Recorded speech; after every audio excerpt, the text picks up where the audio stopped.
Hare Krishna devotees, please accept my humble obeisances. All glories to Sri Prabhupada and Guru Maharaj. Hare Krishna Kiran Prabhuji, my obeisances to you. Whenever you are ready, you please start, Prabhuji.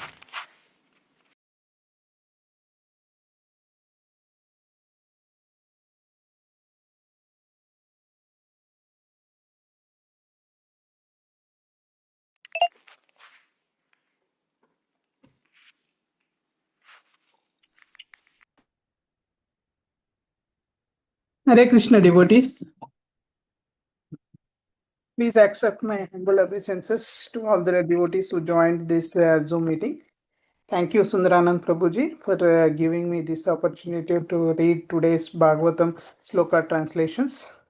All glories to Srila Prabhupada and Guru Maharaj. Let me start with quick prayers. Om Namo Bhagavate Vasudevaya. Om Namo Bhagavate Vasudevaya. Om Namo Bhagavate Vasudevaya. Narayanam Namaskritya Naram Chaiva Narottamam Devim Saraswatim Vyasam Tato Jayam Udirayat Nashtaprayeshu Abhadreshu Nityam Bhagavata Sevaya Bhagavate Uttama Sloke Bhaktir Bhavati Naistikim ओम नमो ओम विष्णुपदाय कृष्णपृष्ठाय भूतले श्रीमते भक्तिवेदांत स्वामी निति नामिने नमस्ते सरस्वती देवी गौरवाणी प्रचारिणे निर्विशेषे शून्यवादी पाश्चात्य देश तारिणे जय श्री कृष्ण चैतन्य प्रभु नित्यानंद श्री अद्वैत गदाधरा श्रीवासादि गौर भक्त वृंद हरे Krishna Krishna Krishna Hare Hare Hare Ram Ram Ram Hare Hare Hare Krishna Krishna Krishna Hare Hare Hare Ram Ram Ram Hare Hare Hare Krishna Krishna Krishna Hare Hare Hare Ram Ram Ram Hare Hare. Today we are reading from Canto 10, the Samam Bonam, Chapter 51, the Deliverance of Muchukunda, Slokas 1 to 16. So the Sloka 1 to 6, Sukadev Goswami said, Kalayavana saw the Lord come out from Mathura like the rising moon. The Lord was most beautiful to behold, with his dark blue complexion and yellow silk garment. Upon his chest he bore the mark of Srivastha, and Kaustubha gem adorned his neck. His forearms were sturdy and long. He displayed his ever joyful lotus like face, with eyes pink like lotuses, beautifully effulgent cheeks, a pristine smile, and glittering shark-shaped earrings. The barbarian thought, this man must indeed be Vasudeva, since he possessed the characteristics Narada mentioned. He is marked with Srivatsa. He has forearms. His eyes are like lotuses. He wears a garland of forest flowers, and he is extremely handsome. He cannot be anyone else. Since he goes out on foot and unarmed, I will fight him without weapons. Resolving thus, he ran after the Lord, who turned his back and ran away. Kalayavana hoped to catch Lord Krishna, though great mystic yogis cannot attain him. Sloka 7. Appearing virtually within each of Kalayavana's hands at every moment, Lord Hari led the king of the Yavanas far away to a mountain cave. Sloka 8. While chasing the Lord, the Yavana cast insults at him, saying, You took birth in Yadu dynasty. It's not proper for you to run away. But still Kalayavana could not reach Lord Krishna because his sinful reactions had not been cleansed away. Sloka 9. Although insulted in this way, the Supreme Lord entered the mountain cave Kalayavana also entered, and there he saw another man lying asleep. Sloka 10. So, after leading me such a long distance, now he is lying here like some saint. Thus thinking the sleeping man to be Lord Krishna, the deluded fool kicked him with all his strength. Sloka 11. The man woke after a long sleep and slowly opened his eyes. Looking all about, he saw Kalayavana standing beside him. Sloka 12. The awakened man was angry and cast his glance at Kalayavana, whose body burst into flames. In a single moment, O king of Parikshit, Kalayavana was burnt to ashes. Sloka 13. The king Parikshit said, who was that person, O Brahmana? To which family did he belong, and what were his powers? Why did that destroyer of the barbarian lie down to sleep in the cave, and whose son was he? Sloka 14. Sukdev Goswami said, Muchkunda was the name of this great personality who was born in the Ikshvaku dynasty as the son of Mandatha. He was devoted to Brahmanical culture and always true to his oath in battle. Sloka 15. Begged by Indra and the other demigods to help protect them when they were terrorized by the demons, Muchkunda defended them for a long time. Sloka 16. When the demigods obtained Kartikeya as their general, they told Muchkunda, O king, you may now give up your troublesome duty of guarding us. I think today is the end of the sloka for today. Now Krishnaven Prabhuji will give the overview of these slokas which I read. Please take over call, Prabhuji. Hare Krishna. Hare Krishna. Thank you, Kiran Prabhuji, for reading today's Bhagavatam section slokas translation. And thank you all for joining. Start with prayers. Om Ajnanatimirandasya Gnananjanasalakaya Chakshurunmilitam Yena Tasmai Shri Gurave Namaha. Namo Vishnupadaya Krishna Preshtaya Bhutale Srimate Bhaktivedanta Swamiti Namane Namaste Saraswati Deve Gauravani Pracharine Nirvishesha Sunyavadi Paschatadeshatarane. Jai Sri Krishna Chaitanya Prabhu Nityananda Sri Advaita Gadadhara Shivasadi Gaura Bhaktarunda. Hare Krishna Krishna Krishna Hare Hare Hare Rama Rama Rama Hare Hare. Thank you, Sundarama Prabhu, for giving this opportunity to share few points from today's Bhagavatam section slokas, translations and purports for my own purification. So just to give a background, in the last chapter we heard how Lord Krishna defeated Jarasandha 17 times, and then he also constructed the city of Dwarka, and we heard in the next battle he saw that this Kalayavana is coming and Jarasandha came, and His Grace Chaitanya Chandra Prabhu summarized very nicely and also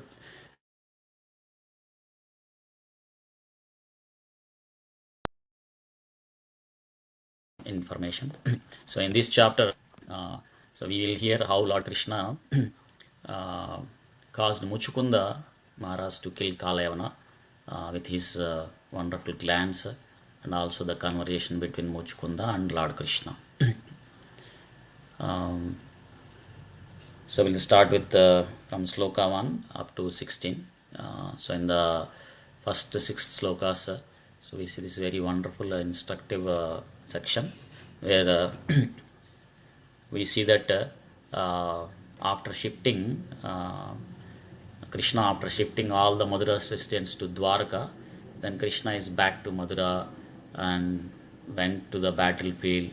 And at that time we see that this Kalayavana seeing Supreme Lord Krishna, who is like the rising moon. Ujjihanam Udapam. Like, and the Supreme Lord is looking very beautiful to behold. Dashaniyatamam. So, and we hear that one of the opulence of Supreme Lord Krishna is beauty. Aishwaryasya samagrasya viryasya sriya. Sriya means beauty. So, and the Lord is also mentioned here is dark blue complexion, shyamam, and is wearing pitambra, yellow silken garments, and he's decorated with Srivacha and wearing uh,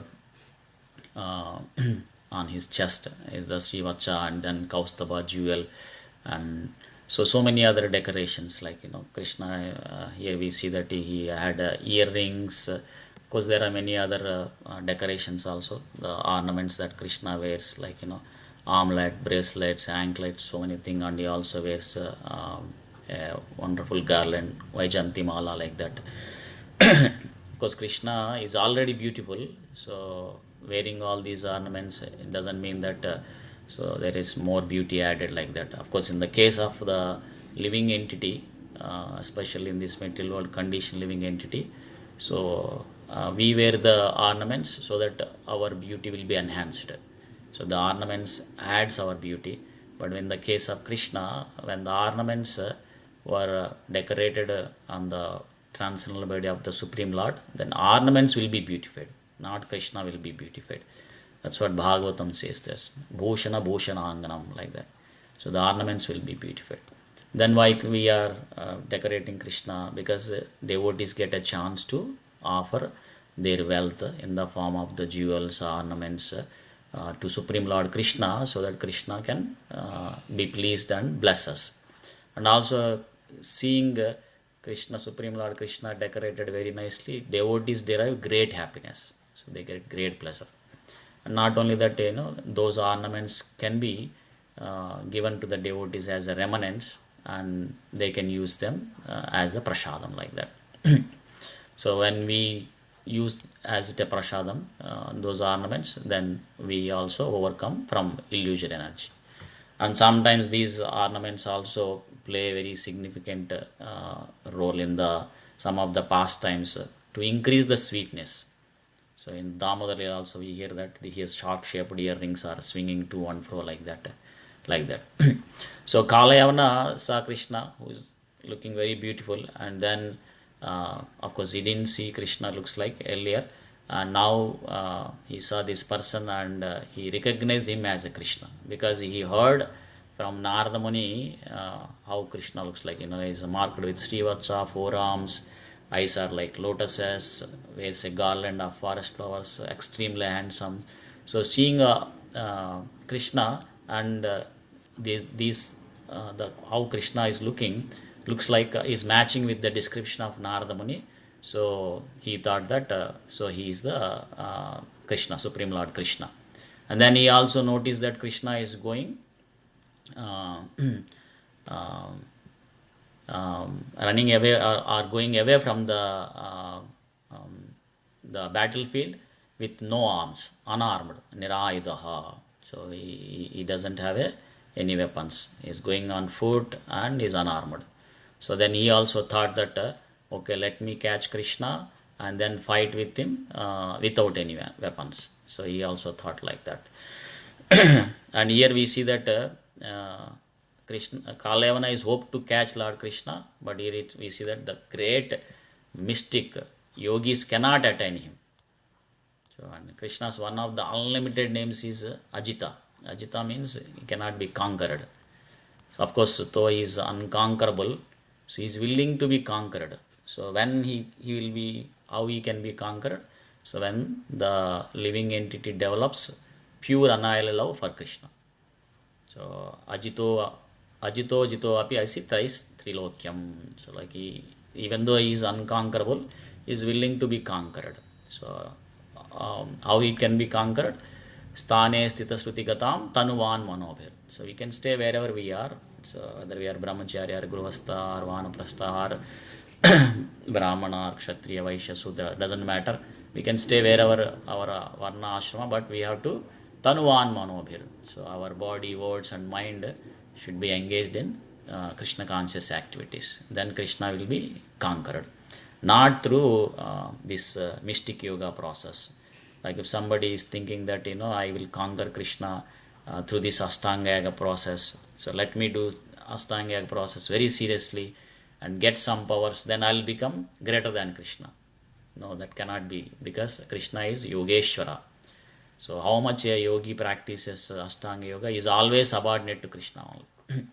So he can only be conquered by bhakti, pure annihilated love. So that's what we see in Vrindavan pastime also, am I right? So Mother Yashoda, because of her pure love, intense love for Krishna, so Krishna allows himself to be bound by Mother Yashoda. So that becomes as a famous Damodar Leela, like that. So there are many wonderful pastimes where gopis makes Krishna to dance, or Nanda Maharaj orders him to bring sandals, like that.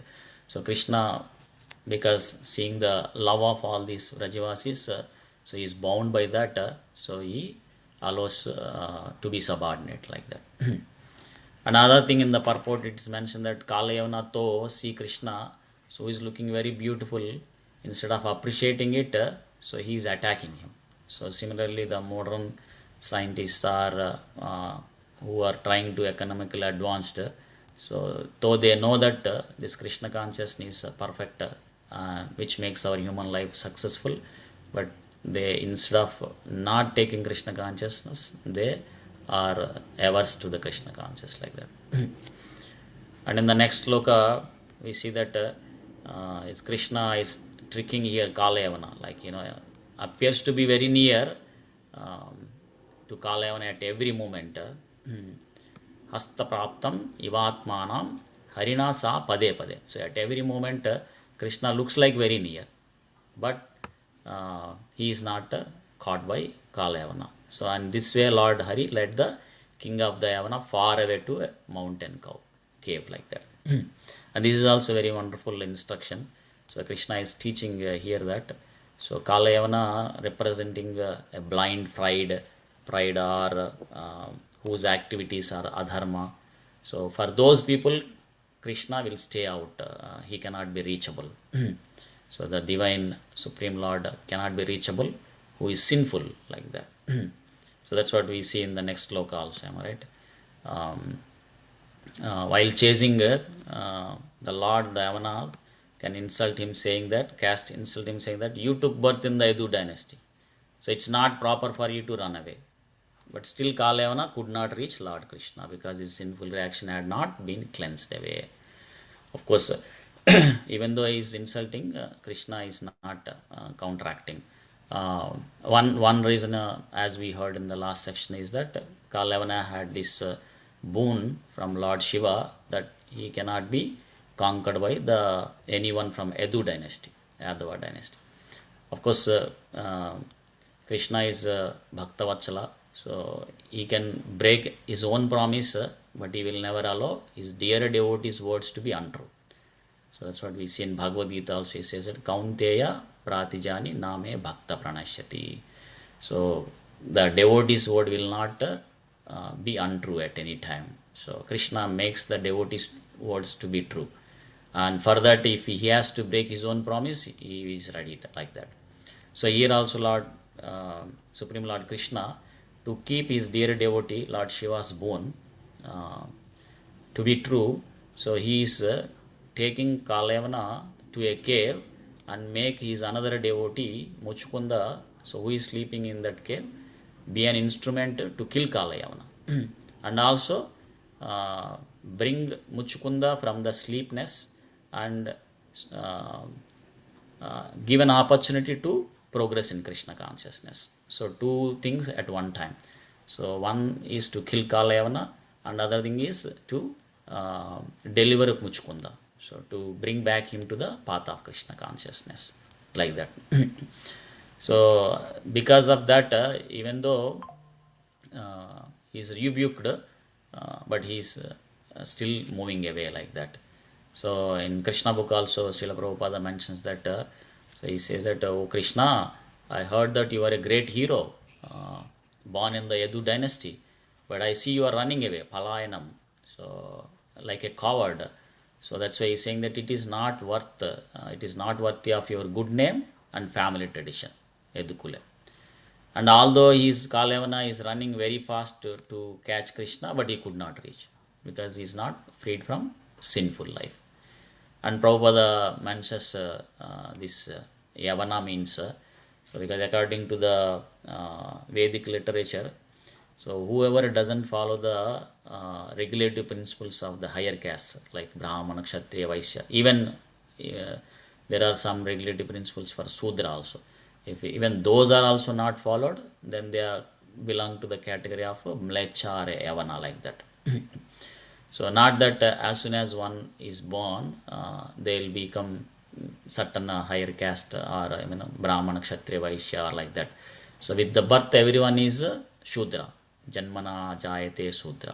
So then how can one become elevated to be into the Brahmanical culture? Samskara Dvijochyate. So through the samskaras, purificatory process, one can uplift themselves to the higher nature, like that. So otherwise, if they don't do that, then they'll fall down to the Mlecha or Yavana situation. So this Kala Yavana, it belongs to that class, Mlechas or Yavanas, like that. So the principles is we have to follow at least the 4 regulative principles that Srila Prabhupada gave, like no illicit sex, no meat eating, no gambling, no intoxication, because these are the activities, some of them activities that are daily routine for these Mlechas, Yavanas, like eating meat, like that, those kind of things. So if one is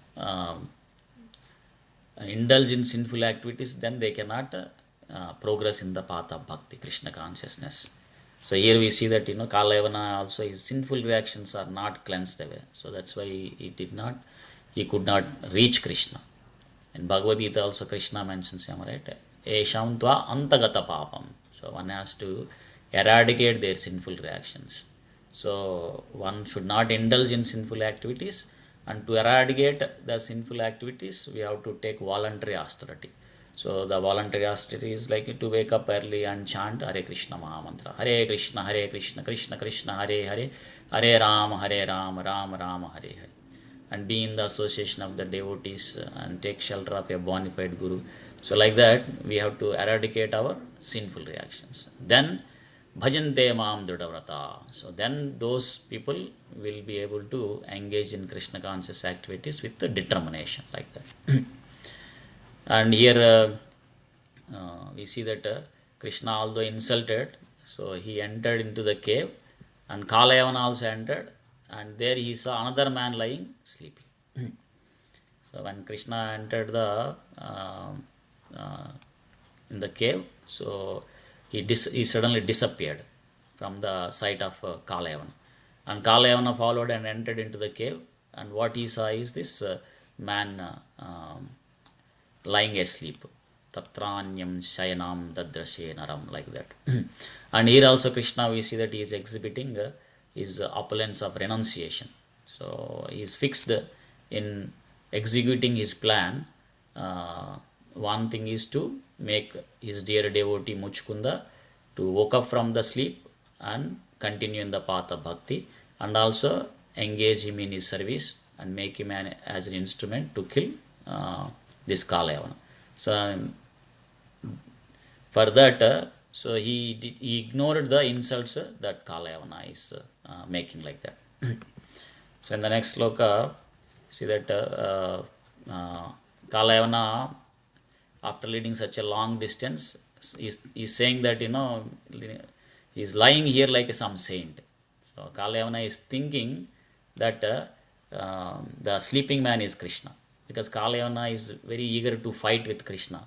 So we also heard in the last section, he is always eager to combat, to fight with someone, like that. So here also he is eager to fight with Krishna. He did not see, so he saw only this man lying down. So he thought Krishna is sleeping here.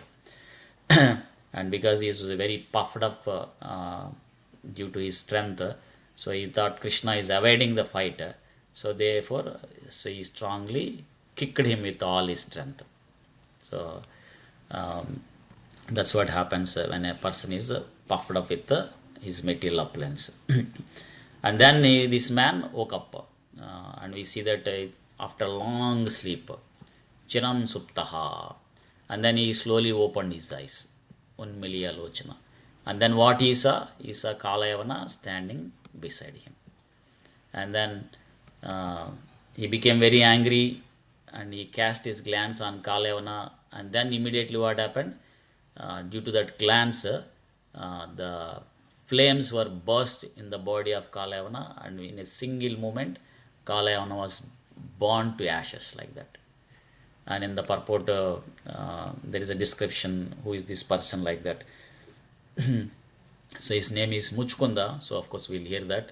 And also, as Muchkunda narrates, so he fought for a long time on behalf of demigods, and he got a benediction from the demigods that so he will sleep undisturbed.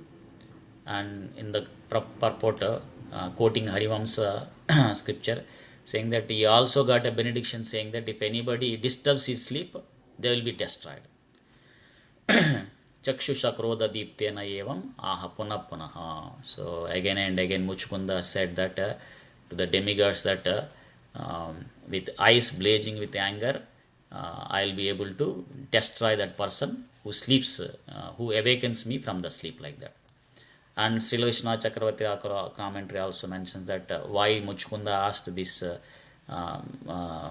boon is one reason is to scare Lord Indra, because Lord Indra, so is whenever there is a challenge or some demons are coming and attacking the demigods, then he is coming to Muchkunda also and requesting him to participate in the fight on behalf of them and fight against with the demons.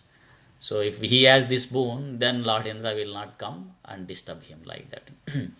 So, and I also, there is a verse also in the Vishnu Purana to authenticate, saying that Satu Bhashmi Karishyati. So demigods also gave the boon that, so whoever disturbs your sleep, then they will be burned to ashes. So that the fire will come in their own body, whoever disturbs, and their body will be burned to ashes like that. Of course, most important here, Krishna is trying to wake him up through this Kalayavana so that he can continue his Krishna conscious practice, because he has served Krishna in the past. Now he is not active, he is passive. So Krishna is so merciful that he wanted to bring back again into path of bhakti. So we see that Krishna is very eager that more than us to see all of us to be happy. So he wanted all of us to take up Krishna consciousness and go back home, back to Godhead, and situate in a transcendental bliss instead of going through this janma mrityu jara vyadhi dukkha dosha anudarshana. So that's why Krishna time to time, so if somebody has done some bhakti, then due to his or her previous bad habits, if he goes away from the path of bhakti, Krishna will time to time arrange some way to remind that devotee to be back into Krishna consciousness and make their life perfect, so that they can situate in the complete bliss, unlimited bliss and permanent happiness like that. So he is more eager, because as a kind father he is more eager to see all of us to be happy like that. And then here we see that King Parikshit Maharaj is inquiring here, like, when he heard this incident, who was this person? Ko Nama, who was he? And what family did he belong? So why he is sleeping there in the cave? And how come he achieved so much power, Virya? Because just by glance, he could able to destroy this barbarian, this Kalayavana. So, and also why he is sleeping there in the, so like that, so many questions Parikshit Maharaj asked Sukadeva Goswami. So that's also we see that how attentive Parikshit Maharaj in listening this Krishna Katha, because he is relishing this Krishna Katha. And Sukadeva Goswami started narrating this Muchkunda's history, like saying that his name is Muchukunda. So he is famous as Muchkunda, and also he is in the dynasty of the Ikshwaku. So where Lord Ramachandra also appeared in this dynasty, and he is the son of a great king, the son of Mandhata. So the Mandhata is also a great king, powerful king, and he is the son of this Mandhata. And this Muchukunda himself is a great personality, a very great soul, because he is devoted to Brahmanical culture and is always true to his vow in battle. These are wonderful qualities that a devotee, also practicing devotee, should aspire. So one should be very truthful and also devoted to the Brahmanical culture. And then we see how powerful this Muchkunda, so is begged by Indra and the other demigods. So powerful. And the demigods like Indra, so they're coming and asking him to help in fighting with the demons. Sa yachitaha suraganair. So the demigods are coming and begging, requesting this Muchkunda to fight with the demons on behalf of them, like that. And he did that for a long time. So he defended for a long time. Akarod Chiram, like that.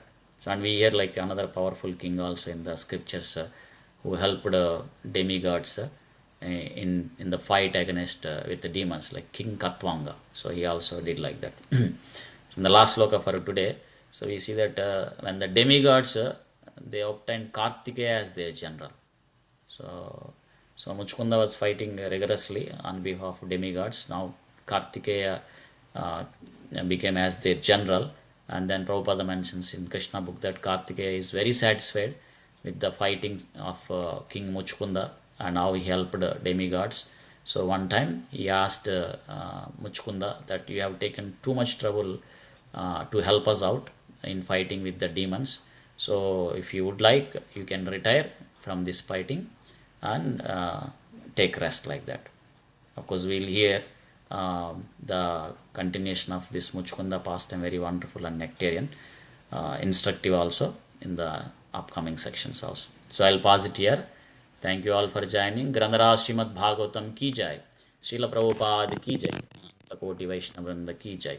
Vanchakalpatarubhyascha kripa sindhubhya eva cha patitanam pavanebhya Vaishnavebhya namo namaha. Thank you. Hare Krishna Prabhuji, thank you. Hare Krishna Thank you, Prabhu. Prabhu. Thank you very much, Hare Prabhu. Krishna. Thank you so much, Krishna Prabhuji. Hare Krishna. Hare Krishna Prabhu.